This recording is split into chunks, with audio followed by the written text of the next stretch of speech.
Fred Richani, TSC, your home for pro wrestling news updates, reviews, interviews, and everything in between. If you're new here, please consider liking, sharing, following, and subscribing. It's been a while, for anybody that knows me, since I've talked to y'all about some professional wrestling, but there's just been so much going on that I gotta comment about it. I gotta give y'all my thoughts, plus I'm gonna take some of your questions and do some shout-outs live on the air. WWE and AEW prepping for an all-out war. AEW doesn't want a war. Well, they're gonna get one anyway. And I'll tell you why. Because according to PWIinsider.com's elite section, WWE NXT, which has been long rumored to go to Fox Sports 1, the sister station of Fox and Fox Sports, could be now going to the USA Network. And why is that a gigantic story? Well, for one, it could be on a Wednesday, prime time.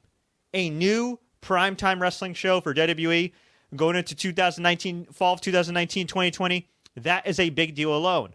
Why else is it a big deal? It's going to elevate the presence of NXT. No longer is it that cool brand that's on WWE Network and it's got a hardcore base that sells out some arenas but can't consistently pack in base-sized arenas. Oh, no. It's going to be on prime time. Number 3, it may likely be replacing Chrisley Knows Best. And this is just my speculation, because for those that don't know, Chrisley Knows Best is a popular reality TV show on the USA Network, and the two main stars, Todd Chrisley and his wife, are currently in some deep trouble. They are charged with tax evasion. They are accused of trying to exploit their daughter, who I believe is estranged from them, with a sex tape. And, well, I'm not saying that USA Network is going to cancel them, but 2 plus 2, I mean, this is a lot of bad press for USA Network, even though USA Network is pretty desperate for some ratings. So if you can't rely on the Chrisleys with all the stuff going on, who are you going to go to? I mean, what other properties does USA Network have that consistently draw great ratings? I mean, they got rid of Psych. I think Suits is ending. So what do you got? I mean, really, you only got WWE, so it would make sense for them to have more WWE, especially because they are losing SmackDown Live to Fox in October. So the report is that there could be a 2-hour version of NXT on USA Network Wednesday nights. Why also is that significant? Oh, well, funny you should ask, because All Elite Wrestling show coming up on TNT is taking place Wednesdays each and every single week, starting in October, live from 8 to 10. When does NXT typically air? From 8 to 9, which means if it was a 2-hour show, it would air from 8 to 10, meaning it would go head-to-head with AEW. Now, some people may be like, well, we already knew that AEW is likely going to go up against NXT. I mean, what's the big deal? Here's the big freaking deal, kids. Here is the big deal. The big deal is that USA Network, even though it's getting beaten down in the ratings lately, is still a significantly bigger station than Fox Sports 1, a more mainstream station than Fox Sports 1. And really, it's a station that is more used to having wrestling fans watch it. So that's a pretty big deal. By the way, if you are watching live on Facebook right now, please feel free to comment, like, and share. I will be doing some shout-outs a little bit later on, but this is some major news. And here's another thing, kids. Think about this. If WWE is going to be airing NXT on USA Network, in theory, they're going to be getting more money from USA Network, which hopefully, that means that the NXT talent like Johnny Gargano and Adam Cole and all these dudes and Angelo Dawkins who have been there for 1,000 years will actually get paid reasonably well. And I'm not saying they're not getting paid, terribly in NXT right now, but in theory, every pro wrestler in WWE, at least the ones that are on TV consistently, should be paid more. And you would hope that with the $2.5 billion deal with Fox, that's with the B, and with whatever deal comes about with NXT, and the increased contract for Monday Night Raw, that all superstars from Raw, SmackDown, NXT, and yes, even 205 Live, you would hope that they would be getting some major freaking raises. But we'll see what happens here. I mean, I think it's a big deal. Now, here's some other questions that I was thinking about, when I was driving, before I was going to go live here. I'm thinking about this. NXT going head-to-head with AEW could maybe increase the wrestling audience, because it'll almost feel like there's like a new wrestling war going on amongst casual fans. I mean, there is a war, but maybe it'll resonate more with some lapsed fans. But here's something I didn't think about, and this is something my longtime Facebook friend Aria Whitner had. She had an idea, and she was thinking about this and posted on Facebook. What if NXT or WWE in general runs in the same city as AEW any given week? So, for example, AEW right now is running a smaller arena than the TD Garden in Boston, but they sold that out relatively quickly. Congrats to them. They're also running in the Liacouras Center, which is Temple University's arena in Philly, as opposed to running in the Wells Fargo Center. And Wells Fargo Center typically is run by WWE, whether they sell it or not. WWE's used to playing the big arenas. Who's to say that WWE doesn't wake up one day, Vince McMahon doesn't wake up one day and say, God damn, screw these people coming into our markets. And he decides to run the Wells Fargo Center. Now, I'm not saying that NXT would outdraw AEW, especially last minute. But who's to say that they couldn't hurt AEW? Now, you can't, now thinking about it, there's really no point if they would be running in Boston or Philly when those shows are sold out. But let's just say, I don't know, we know like a couple weeks ahead of time that AEW is going to be putting tickets on sale for New York, I don't know, Hammerstein Ballroom. And WWE decides, screw it, we're going to run a show the same week at Barclays Center or Madison Square Garden, which would be obscenely expensive for them, but also petty enough for them to do. I'm curious to see how much that would actually hurt All Elite Wrestling if WWE was able to do that. Now, maybe New York's a bad example because reportedly the Madison Square Garden tickets haven't been doing so well. Now, they typically sell out or have close to a sellout for MSG house shows. I've been to a number of them. They always have great crowds. If they're not sold out, they look pretty much sold out. But from what I understand, the TV tapings have been pretty damn expensive. And I think a lot of people are just like, you know what, I'm not really interested in WWE. Not really interested in Baron Corbin. Not really interested in seeing Seth Rollins cut some boring promos. There have been some decent matches here and there. I mean, especially Roman Reigns and Buddy Murphy. I thought was a hell of a match on SmackDown. But yeah, live attendance ain't what it used to be. I mean, WWE's canceled recent tours of house shows for Raw and SmackDown. Granted, it sounds like that they're going to be doing more super shows like dual branded house shows. I think with all the TV money they're getting, they could cut back on the house shows a little bit, reinvest into talent, like increase their salaries and everything. Maybe actually pay for their freaking travel, not just for their flights, but pay for their tolls, pay for their hotels. I know as independent contractors, you could write that off, but it's a massive pain in the ass. And listen, WWE's a $1 billion company. Their stock almost hit $100 per share this year, okay? They can afford it. Anyway, so it's going to be interesting to see what happens if NXT or WWE in general runs in the same city in the very same week or month as AEW and see how that affects them. I think that's kind of a douchey move, and I know it's all business, and in some ways it's kind of fun. As somebody that covers wrestling, it's kind of fun to check that out and be like, oh, okay, this is cool. Okay, WWE's being douchebags, and they're trying to compete. And look, I'm all for competition, okay? I like a good war. I like trash talk. Y'all know me. I'm a child of pro wrestling. That being said, if there's one group of people you don't want to screw over, it's the actual paying customers. And what I mean by that is, let's just say WWE decides to counteract an AEW show. So, I don't know. Let's say AEW's in Tampa. And there's another venue near Tampa that NXT chooses to run. You're making fans choose between the two. Now, I know Dave Meltzer says based on pay-per-view data and some data he's gotten from Bleacher Report Live that there isn't that big of a crossover between AEW and WWE audiences when it comes to buying pay-per-view and everything, but I don't know. I feel like a lot of the people that like AEW are indie fans, but a lot of them are also disgruntled WWE fans, current WWE fans, and if you're making them choose, that's going to be tough. A lot of people might decide, I don't know if I want to go to either one because I can't decide. I know for me, just giving you guys an example, during WrestleMania weekend, or WrestleMania week, right here in New Jersey, there were so many freaking shows. Now, I'm not saying WWE is going to have 500 million shows like all these other indies did during SummerSlam and WrestleMania week, and I don't mind them piggybacking off of it, but it got to the point where I'm just like, okay, wait, so I want to go to the Evolve show, but it's during the afternoon. I work during the afternoon. Then if I leave the office, I can maybe catch this Bloodsport show, but then after the Bloodsport show, I want to go to the Impact show, but the Impact show's not till like midnight, and there's something else, and then I got to go to this borough, then I got to go to this other borough, they got to take the train here, they got to take the bus here, I got to pay for parking here. It got to the point where I was just like, you know what, screw it. I'm just going to go to MSG. I'm just going to enjoy myself at New Japan Pro Wrestling, And I had a good time, and that's it. And I went back home, and I was like, whatever. I had my fill. And this is the other question I have. And this is a question I want to direct to all of you.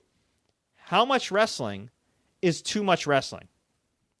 How much wrestling is too much wrestling? I think we've seen over the years with the UFC how much MMA is too much MMA. I mean, Bellator this past year and a half now, has done some of its lowest ratings ever, at least in the Spike TV Paramount era. There's a reason for that, because you can only stomach so much MMA. And when you're a niche sport like pro wrestling or MMA, there's only so many fans, so many eyeballs to go around. And with UFC running almost every week sometimes on ESPN, ESPN Plus, there's a PFL, which looks similar to the UFC that occasionally runs on ESPN, ESPN2, and ESPN Plus. And then if you have Bellator, and then of course UFC pay-per-views are now on ESPN Plus. And you have the Fight Pass stuff and Dana White's Contender Series. And it just gets oversaturated. I mean, it's nice that at the time I'm recording this, UFC 241 is going on, which I'm about to watch in a little bit. And, it's nice once in a blue moon when you get some real fights, like Daniel Cormier versus Stipe Miocic is a real fight. Anthony Pettis, Nate Diaz, that's a real freaking fight. But then you got all these other random events that have really talented fighters, but not many with a huge marquee name. And over a while, they just kind of blend together. I used to be able to name every freaking UFC main event off the top of my head, and now for me, it's just like they blend together. I don't remember if it's UFC 230, UFC 215, UFC 16. It's just gotten so oversaturated. And I feel like WWE's already at the point where they're pretty damn oversaturated with the network, with everything. I mean, think about it. 3 hours of Raw, next day, 2 hours of SmackDown, and if you're a sort of hardcore fan, you got NXT the next day, you got 205 Live, you got main event. I mean, there's a lot to catch up on. And look, it's great to have all that content. It's good for their network, but I mean, their numbers haven't been great for the network. Historically, they've been hemorrhaging a lot of subscribers over the years. I mean, they hemorrhage six-figure subscribers per quarter. Right, as far as like people that sign up and then cancel. You got the pay-per-views, which go long sometimes, especially now they start at 7. And then you got, SummerSlam starts at 5 with the pre-show. So, well, right now, let's just say that for the most part, WWE mainly has hardcore fans following them. I think for the most part, it's mainly hardcore fans. And look, it's a bunch of hardcore fans that are willing to pay money, which is great. But hardcore fans, I feel like, are already worn out. You're going to add not one, but 2 more hours of wrestling program with NXT. So 3 hours of Raw on Monday, 2 hours of NXT on Wednesday, 2 hours of SmackDown on Friday. That is a lot to ask for, plus 3 to 4 hours of a pay-per-view, not including the pre-show.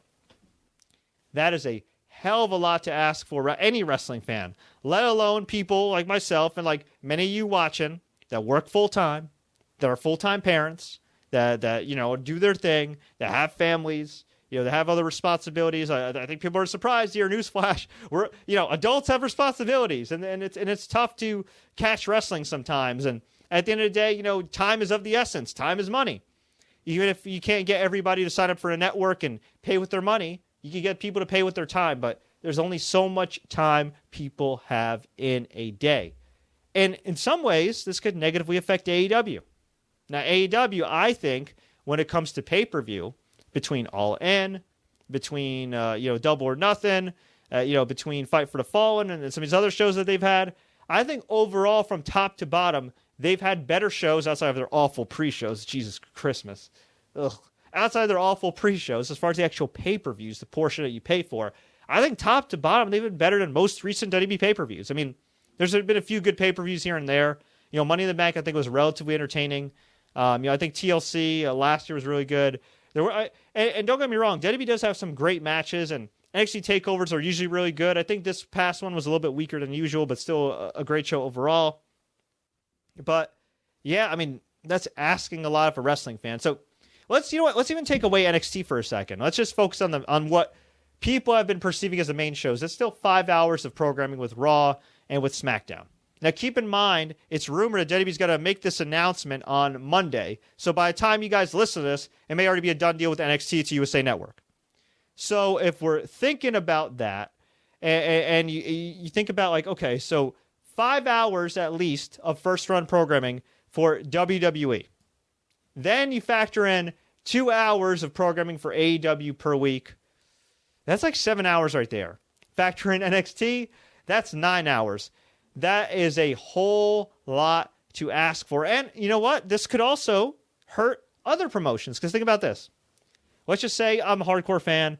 but I only want to watch the main promotion. So I'll watch WWE and I'll watch AEW because it's a hot new thing and people are talking about it. Okay, whoops. Lost my headphones there. So, everybody's talking about, we're going to WWE because they want to talk about it. So, WWE, AEW, and then, all of a sudden, that ROH show you used to watch on Fight TV or on your local Sinclair affiliate, you might say, you know what? I don't really need it. Maybe you watch Impact on Pursuit. You're one of the 5 people that watch the Pursuit channel, or you watch it on Twitch, or you catch it on YouTube. You might say, I don't need to. Maybe you're one of the lucky few people on Fios, or you watch on YouTube the MLW show, Major League Wrestling, which is actually a pretty good show week to week. And you say, maybe I won't watch this because I won't have time. NWA, if and when they find a TV deal, or if they decide to put everything on YouTube or Twitch or whatever, there's only so many hours in a day. New Japan Pro Wrestling with Access TV. Granted, they also have New Japan World. But look, I'm a loyal subscriber to New Japan World. I'm really happy with the service. But considering that they don't have an actual app, I mean, they have a phone app, but they don't really have a Roku app in 2019, which boggles my mind. It's a pain in the ass sometimes for me to bring my laptop, plug it into the TV. Yes, you could go through your Xbox One and you could connect with the web browser and all that other stuff, but it's still kind of a pain in the ass, extra steps. And there's times where I'm just like, okay, I don't feel like setting this up. I'm just going to chill and do my thing. And now I'm at the point where I have a ton of G1 matches I got to catch up on.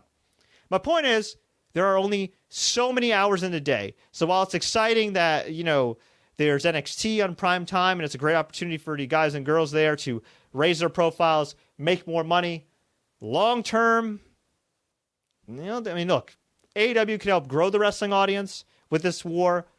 Or, there's this whole deal with Vince McMahon and trying to counter-program anything could actually hurt the wrestling audience. We'll see. We'll see. Now, if AEW turns out to be a great product, and more often than not, I think it's been a great product, hey, I think they'll do fine for themselves. Do they need to beat NXT in the ratings? I think if NXT was going to be on FS1, I'd say yes. But considering it's going to be AEW on TNT, which is a top cable network, against USA Network, which was once a top cable network and still one of the more well-known cable networks, I don't think it hurts them if they lose. Now, it might hurt some of the perception. They might not be able to get some of the sponsors, say WWE can, but Tony Khan, Shad Khan, the Jacksonville Jaguars team, they're still pretty well connected. So I think they'll be fine. And I think the big thing here is they can't be too forced into an arms race. Because before you know it, you're going to be like Strikeforce. You're going to overpay for Fedor Emelianenko. You're going to be spending all this money for cast-offs left and right. And then before you know it, you're not going to be hitting a profit. And, you're going to be sold or go under or whatever, like it happened to Strikeforce, happened to a few other TNA with Dixie Carter. There was only one year where I think they really broke even or had a profit. Now, I think AEW is going to be smarter than that. And the Khans have more money than the Carters did in TNA. And I'm pretty sure they have more money than the McMahons. But we'll see what happens. And you also got to think about this, too. What about the talent? What's going to happen here with all the talent that is currently unsigned?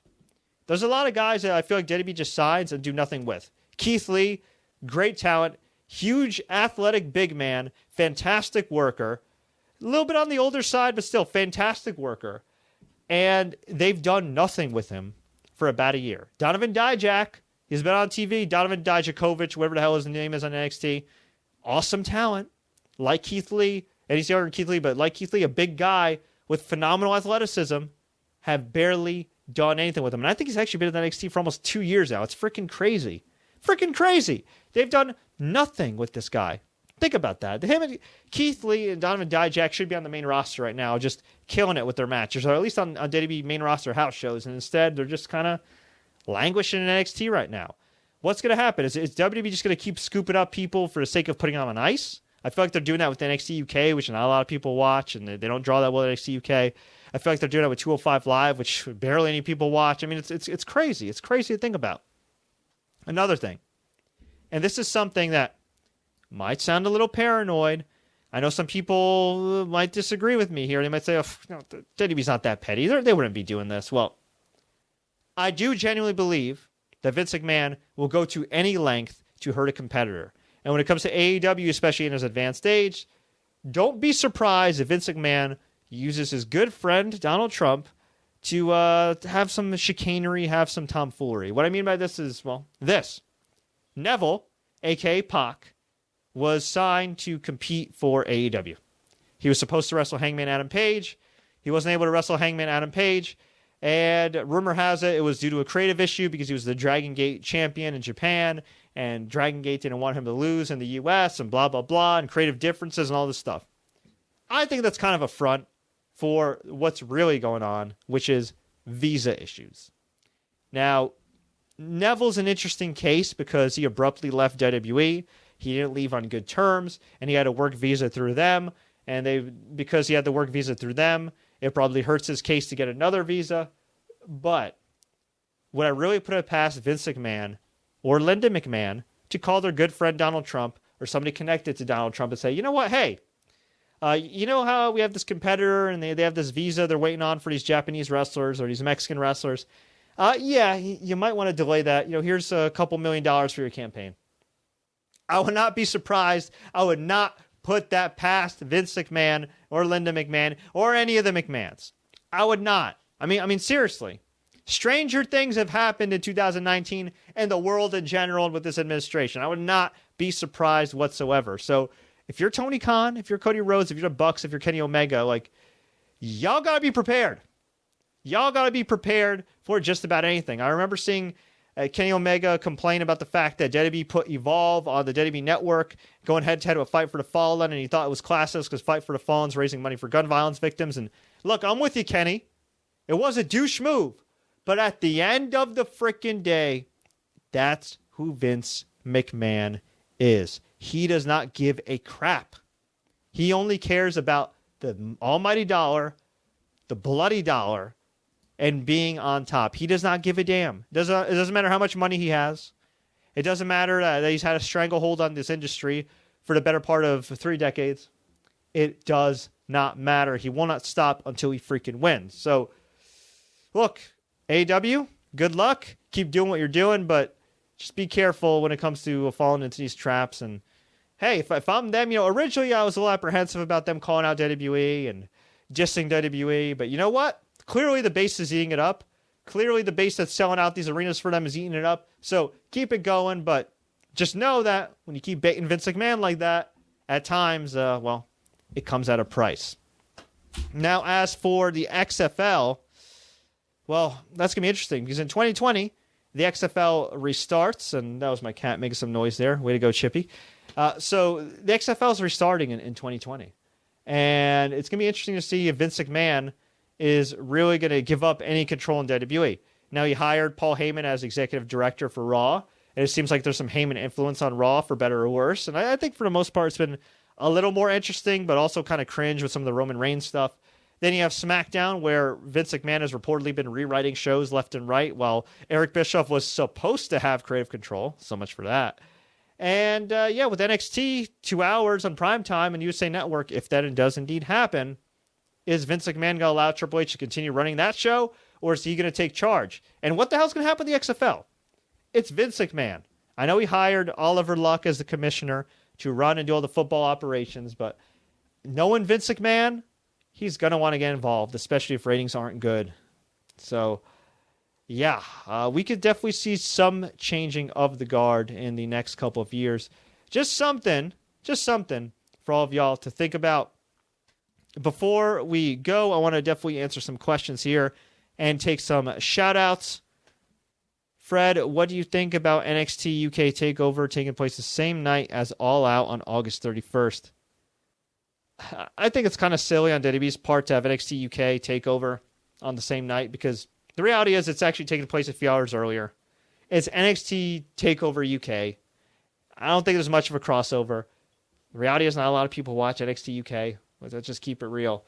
So I don't think it's going to hurt All Out one iota. It's kind of silly. I mean, this almost seems like kind of soft counter-programming. Same thing with Evolve. I don't take it that seriously. Okay. What do you think about Bret Hart appearing in WWE and AEW in recent months? Sorry, I had to drink some water there. Good question. I think Bret Hart is the man. And Bret Hart gives no Fs. And he's at the age where he doesn't need the money. He doesn't need to kiss anybody's ass. He just wants to do what he wants. And I can respect that. And I hope that all of us can one day achieve that level of badassery that Bret Hart has where he can just go back and forth, do whatever the hell he wants, talk crap about Triple H, and take a paycheck anyway. I like that. All right. What do you have planned for the fall in terms of wrestling? Well, I was thinking about going to MSG shows for WWE. I'm kind of having second thoughts now because, the ticket prices are a little high and everything, and the media department hasn't gotten back to me, although typically I buy my own tickets anyway. I'll probably do some ROH show if they're going to be running in New York the rest of the year. I missed their last show in New York because I was on vacation somewhere. So I don't know. I might try with ROH, although, man, it's been rough for ROH in terms of attendance, in terms of, the product. From what I understand, like some of their matches have actually been really good. A lot of the ROH TV main events and stuff, but it's Matt Taven as your world champion. He's not as boring as Baron Corbin, but he's in that Baron Corbin category. I mean, I'm sure he's a cool guy in real life. He's actually not a bad worker at all, but it's Matt Taven. You guys got Alex Shelley. You got some good young talent there, and you have Marty Scurll still before he leaves, and you give the world title to Matt Taven. Yeah, I'm not surprised ROH ain't doing well, but they usually have pretty good live shows, so I'll probably try to make it to an ROH show, and maybe some indies. Dean Ambrose is actually going to be wrestling Josh Barnett later this month in a no ropes, no holds barred match, which sounds awesome. I don't go to Atlantic City all the time as much as I used to when I used to cover fights there a lot, but maybe I'll make my way down. We'll see what happens here. Okay, what do you think about Clash of Champions? Well, we don't really have a card yet. If it's going to be Seth Rollins versus Braun Strowman for the Universal title, I think Braun Strowman should win. I think they're going to have him lose. But he's past the point where he needs the title. I mean, he really should have gotten the title already. All right, this series of questions come from my friend Deb Brigade.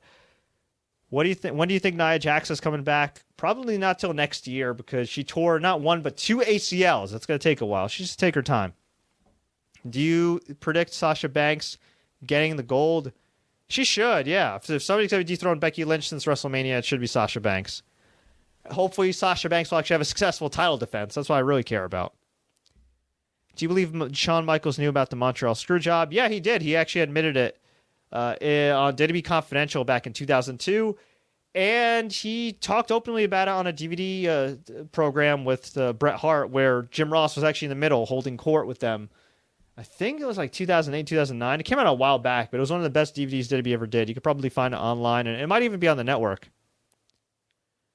What are your favorite indie promotions? That's a great question. I really don't go to a whole lot of indies like I used to. I would recommend, and I'm sure they still have great shows, at WrestlePro. I haven't been there in a long time, but a lot of my friends compete there. My good friend Leon St. Giovanni competes at WrestlePro. They're actually running in Alaska in a little while. They've been running in Alaska the last few months, and they do shows all the time in New Jersey, in the Rahway area, North Jersey area. They've run in Queens as well and some other parts of New York City and the 5 boroughs. Strongly recommend WrestlePro. Pat Buck, who recently got signed as a WWE producer, was the promoter of WrestlePro. I think I'm sure he's still involved because I think he technically owns the promotion. One of the unsung heroes of indie wrestling. He's a guy that's mentored a lot of young cats. He has the Creative Pro Wrestler School with Kurt Hawkins. They put out a lot of great talents, including MJF, Maxwell J. Friedman, who's currently with AEW and with MLW. Really great talent. Kid's only in his early 20s, and he's a phenomenal talker and really good in the ring. So, awesome trainer, good worker, and they've been drawing crowds consistently well for years. Even back when they were known as Pro Wrestling Syndicate, before they had that split with the previous business partner they had. I mean, they've been drawing really well for years in the New York, New Jersey area. There are always fun shows. My only complaint with, I don't want to say them, it's more like wrestling shows in general, especially the independents. I feel like some shows are too long. I've always talked about this with Dutch Mantel, who's a good friend of mine and one of my mentors in the business. The perfect length of a wrestling show is usually like 90 minutes on TV. If you want to do 2 hours, 2.5 hours, like NXT TakeOver, I think is a good example of like a decently timed wrestling show. But some indie shows, man, they go really long. WrestlePro, I wouldn't put them in that category. They're pretty fun and they go by pretty fast. But there's been some other indies, I can't even think off the top of my head. Some of them are probably defunct now that I'd go and it's like 4 or 5 hours, almost 6 hours by the time you finish the main event. Then you got to drive home. It's a pain in the ass. Like, listen, indies, okay? A lot of these people are sampling your product for the very first time. Give them something that they can digest. Don't make it drag on. Don't wear out your welcome. 2 hours max, maybe 2.5. If you have a really strong main event with some marquee names, maybe 3, but I think 2 hours, 2.5 hours max is good for an indie show. But WrestlePro, definitely my favorite promotion in this area. As far as any other indie promotions, honestly, I don't watch enough. I'm sorry. I haven't lately. It's just tough on my schedule. I watch a lot of WWE. I watch a ton of New Japan Pro Wrestling. Obviously, I watch AEW whenever they run, and I'll be watching their TV show. But yeah, if you're in the New York area, definitely WrestlePro. If you're able to watch them online, definitely WrestlePro is one I would recommend. Evolve, although Evolve's not really an independent promotion anymore. I mean, they're kind of affiliated with WWE now. When are you going to interview Scott Hall? Whenever Scott Hall answers my email. So that's the same case with any of the other wrestlers I hit up. So, yeah, as far as any other topics right here, Edge says that he may come back to the ring. He is quoted here in an interview where he said, to be perfectly honest, I think I could do a match tomorrow. I might be blown up. I'd be okay. It's just from what I know with WWE medical staff, they won't allow it. It is what it is, right? I did have a doctor tell me he thinks that they'll be able to get my neck relatively healthy within 5 years. And then there's stem cells, which I'm also looking into. Just from the stuff I've experienced in the last 8 years and things I've done physically, it's like I could pull this one off. I'm not saying I could pull a year's worth. That is very, very interesting. Now, if you look at Edge, though, I mean, the guy looks phenomenal. The dude's what, 41, 42? I mean, let's see. Adam, Edge, Copeland. How old is this guy right here? Edge is currently, he's 45? Oh my God, I'm old. Edge is 45. Wow. Where the hell does frickin' time go? Well, Edge looks phenomenal for his age, for any age, really. I mean, he looks jacked as hell, and he looks good. He's got a great physique. He's obviously had a bulk up for his role in Vikings, which is a great show y'all can watch on Amazon Prime and the History Channel in the U.S. and Canada. Yeah, he's fantastic. He looks great, and he was a great pro wrestler. And look, at the SummerSlam kickoff, he did spear Elias. Spear, which involves, using your neck. So you never know. I mean, look, Saudi Arabia is paying WWE a lot of money for big stars. You could always call Undertaker and Goldberg, I guess, but Edge is a little bit younger than those guys, and you never know. I mean, that Saudi money pays. Ask Anthony Joshua and Andy Ruiz, who are apparently going there for their rematch. KSA has that money. Shout out to the Sports Hit List group on Facebook. Great discussion from the dudes. You can also check them out on YouTube. They've got an awesome podcast. I really enjoy chatting with them about all things sports. Shout out to Deb Oxtail. Shout out to my man Ziggy, Brian Barry, David Schneider, Alan Wu, Scott Anderson, Jeremy Bowers. Until next time, take care, like and share. Please subscribe and enable notifications for more live updates like this. I hope you enjoyed the show. Until next time, everybody, as always, enjoy the matches.